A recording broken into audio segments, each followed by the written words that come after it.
Of sudden గా ఆ రోజు మధ్యాహ్నం నుంచి ఆమె గొంతు రైజ్ అయింది. సో కొంచెం ముందు నుంచి వస్తే ఆమె వెయిట్ మగటి గోపీనాథ్ తో ఈక్వల్ గా ఉన్నారు. పూర్తిగా కేటీఆర్ మీద డిపెండ్ అవ్వకుండా, పూర్తిగా హరీష్ రావు మీద డిపెండ్ అవ్వకుండా, సో అభ్యర్థి కూడా కొంత బలం ఉంది, కొంత వాయిస్ ఉంది అనేది బహుశా ప్రజలకు తెలిసేదేమో. ఫస్ట్ థింగ్ 2 విషయాలు చెప్తాను. ఆ మాటకు వస్తే నవీన్ యాదవ్ ఒక నోట్లో నాలుకే పాప, ఆయన గట్టిగా మాట్లాడలేదు. అందుకని సర్వంతానే రేవంత్ రెడ్డి గారు ఫస్ట్ టైం నేను ఒక నేషనల్ పార్టీ, ఒక రీజనల్ పార్టీ స్థాయిలో పనిచేయడం చూశాను. ఆశ్చర్యకరమైన విషయం అంటే రేవంత్ రెడ్డి గారు అంత కలెక్టివ్ గా అంత పని చేసుకున్నారు. Work very hard. అంటే ఆయన ప్రమాణ స్వీకారం రోజు చూస్తేనే ఆయన చిన్నపిల్లల కలిబడి వెళ్ళడం చూస్తున్నాను. So he has sustained that. So ఇక్కడ ఏంటంటే ఇవాళ కేటీఆర్ గారి దగ్గర రీజనల్ పార్టీలో ఒక వ్యక్తి ఫ్రంట్ ఎండింగ్ వారియర్ ఉన్నప్పుడు వెనకాతలు ఎవరికైనా ఎంత వాయిస్లు ఉన్నా సరే గప్చిప్గానే ఉండాలి. కేటీఆర్ గారి కన్నా సామర్థ్యం ఎక్కువ ప్రదర్శించే పరిస్థితి రీజనల్ పార్టీలో ఎవరికి ఉండదు. కేసీఆర్ గారు బయటకు వచ్చారంటే కేటీఆర్ గారికే ఉండదు ఆ స్థాయి. సో ఆబ్వియస్లీ మీరు సునీతమ్మ గారి దగ్గర ఆ వండర్ ఎక్స్పెక్ట్ చేయడం.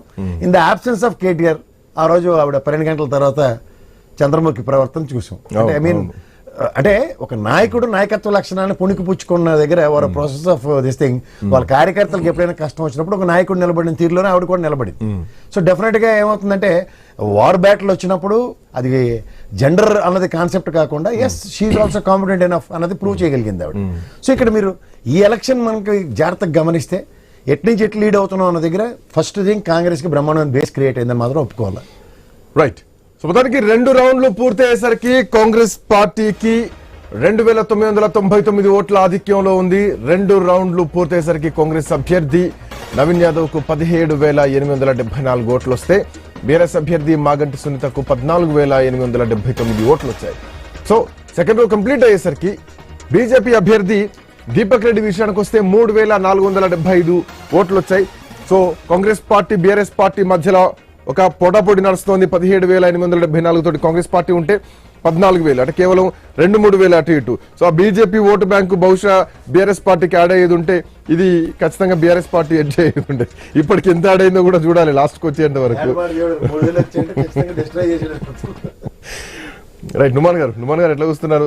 మొత్తం సెలబ్రేషన్ సిద్ధమైనట్టు కనిపిస్తుంది, బట్ కొంత టెన్షన్ ఏమైనా కనిపిస్తుందా? లాస్ట్ రౌండ్ వరకు కూడా వెయిట్ చేయాలి. I'm not at all tension తీసుకోవట్లేదు. చాలా వెరీ క్లియర్ మ్యాండేట్. మీరు పోస్టల్ బ్యాలెట్స్ నుంచి తీసుకుంటే first round, second round and now coming to the third round also ఆ లీడ్ అనేది కంటిన్యూ అవుతూ ఉంటుంది. సో ఏదైతే మీరు చెప్పినరో సెకండ్ రౌండ్ లో ఏదైతే మాట్లాడినరో మీరు Shaikpet, Erragadda and Bengalrao Nagar, these are the 3 divisions.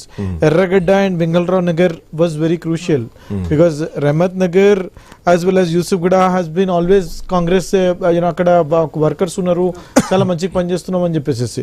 Second round వచ్చిన తర్వాత ఇంకా మా గెలుపు అనేది నల్లేరు మీద నడక అనేది నేను చెప్పదలుచుకుంటున్నా. 100% నేను ఫస్ట్ నుంచి నేను చెప్తున్నాను 30,000 ఓట్ల మెజారిటీకి 1 ఓటు తగ్గకుండా గెలుస్తామని చెప్పేసి అదే మాటకి నేను కట్టుబడి ఉన్నా. నేను 100% 30,000 లీడ్తో మా క్యాండిడేట్ వల్లాల నవీన్ యాదవ్ గెలిచి అక్కడ సర్టిఫికేట్ ఈరోజు మధ్యాహ్నం తీసుకోబోతున్నారు. మేము ఏదైతే రెఫరెండం అని చెప్పినామో 2 సంవత్సరాలు అధికారంలోకి ఉన్న తర్వాత ఇంకో మరో 3 సంవత్సరాలు ఇంకా మేము ఉండబోతున్నాం కాబట్టి ఈ 2 సంవత్సరాల్లో మేము ఏదైతే పనులు చేసినామో దానికి ప్రజలు సర్టిఫికేట్ ఇచ్చినారు. మీరు మంచి పనులు చేస్తున్నారు, you continue what you are doing అని చెప్పేసి. హైడ్రా తీసుకొచ్చిన తర్వాత మీరు ఏదో హైడ్రా తీసుకొచ్చేసేసి బూచిగా చూపించేసేసి ఇక్కడ ప్రజల ఇల్లు, గరీబుల ఇల్లు కూలగొడతారని చెప్పేసి చెప్పినరో అలా జరగదు. ఇది గవర్నమెంట్ ఆస్తిని, గవర్నమెంట్ సొమ్మిని ఎఫ్టీఎల్లో బఫర్ జోన్లో ఉన్నటువంటి ప్రాపర్టీస్ మాత్రమే చేస్తామో అని చెప్పేసి ఏదైతే చెప్పినామో మీరు కరెక్ట్గా చేస్తున్నారు, చేయండి అని చెప్తున్నారు. ఉచిత బస్సు ఏదైతే ఇచ్చినామో ఉచిత బస్సు వల్ల మాకు మేలు జరిగిందని చెప్పేసి మహిళలు స్టాంపు గుట్టి మరి వాళ్ళు చెప్పినారు మీరు మంచి పని చేస్తున్నారు, చేయండి అని చెప్పేసి. రేషన్ కార్డులు ఏదైతే ఇచ్చినామో రేషన్ కార్డులు మంచిగా ఇస్తున్నారు.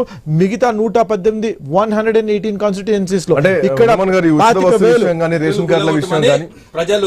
ఉచిత బస్సు కానీ రేషన్ కార్డుల విషయమే కానీ లేదంటే ఉచిత కరెంటు విషయమే కానీ ఫ్రీ బస్సుల విషయమే కానీ ఇవన్నీ బెదిరించి ఓట్లేసుకున్నారు అన్నది కూడా బీఆర్ఎస్ పార్టీ చేసినటువంటి ఎలిగేషన్. ఈ రోజు మీరు గెలిచినా కానీ మీరు ఎక్కడ ఈ పథకాలు పోతాయో ఈ 2 ఏళ్లతో వచ్చేదే ఉంది, ఇప్పటికే 2 ఏళ్ళు అయిపోయింది అన్నటువంటి ఉద్దేశంతో కూడా ప్రజలు ఉండొచ్చు. బహుశా ఈ ఫ్యాక్టర్ కూడా కొంత కలిసి వచ్చేటువంటి మాట్లాడే ఒకటండి. బీఆర్ఎస్ చేసినటువంటి ప్రధాన ఎలిగేషన్. ఈ రోజు ఓటింగ్ జరిగేటప్పుడు మీరు అర్థం చేసుకోండి, ప్రజలు ఎవరైనా సరే గన్ను పెట్టో తుపాకీ పెట్టో మరోటి పెట్టో బెదిరిస్తే బెదరడానికి ఎవరు లేరండి. ప్రజలు చాలా క్లియర్ గా ఉన్నారు. వాళ్ళు పోయి ఎవరికి నొక్కాలో ఓటు బటన్ అట్లా బెదిరించి ఓట్లు వేసుకునే పరిస్థితులు మాత్రం లేవు ఈ ప్రజాస్వామ్యంలో. లేవు. So voters with their will and consent వాళ్ళు పోయి ఓటేస్తారు. With their will and consent వాళ్ళు పోయి ఓటేస్తున్నారు. ఎలక్షన్ కమిషన్ చేస్తుంది ఆ పని.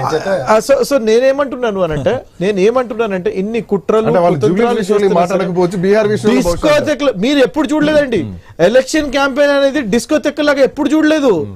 ఏంటంటే డిస్కోథెక్కులు పెట్టేసేసి వదల బొమ్మాలి వదలా అన్నట్టుగా ఆవిడ 12 తర్వాత తన విశ్వరూపం చూపించేసి 14వ తారీఖు తర్వాత తడాకా చూపిస్తా అని చెప్పేసి వారు చెప్తుంటే ఏం చెప్పాలో కూడా అర్థం కావట్లేదండి. ఎట్లా చెప్తారండి?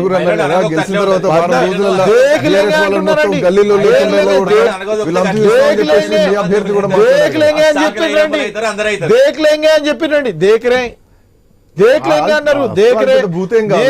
అన్నారు అసభ్య పదజాలం నేను అనడం లేదండి. నేను ఏమంటున్నానంటే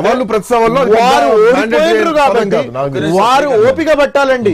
2 సంవత్సరాలు మాత్రమే అయింది. నిర్ణయాత్మక ప్రతిపక్షంగా మనం ఉండాలా, కన్స్ట్రక్టివ్ అపోజిషన్ గా మనం ఉండాలా. ప్రభుత్వం ఒకవేళ తప్పులు చేస్తే దాన్ని వేలు ఎత్తి చూపించాలా, దాని రకంగా మాట్లాడాలి. అంతేగాని వారు ప్రతిసారి నిందలు అపనిందలు, వీరు అది చేయడం లేదు, వీరు ఇది చేయడం లేదు, రాష్ట్రాన్ని ఇది చేసిండ్రు, రాష్ట్రాన్ని 7 లక్షల కోట్ల అప్పు తల మీద పెట్టిపోతే ఏం చేస్తాం? ఏం చేస్తాం చెప్పండి. కేసు ప్రసాద్ గారు వస్తాం మీ దగ్గర. ఒక చిన్న బ్రేక్ తీసుకుందాం. బ్రేక్ తర్వాత లేటెస్ట్ అప్డేట్స్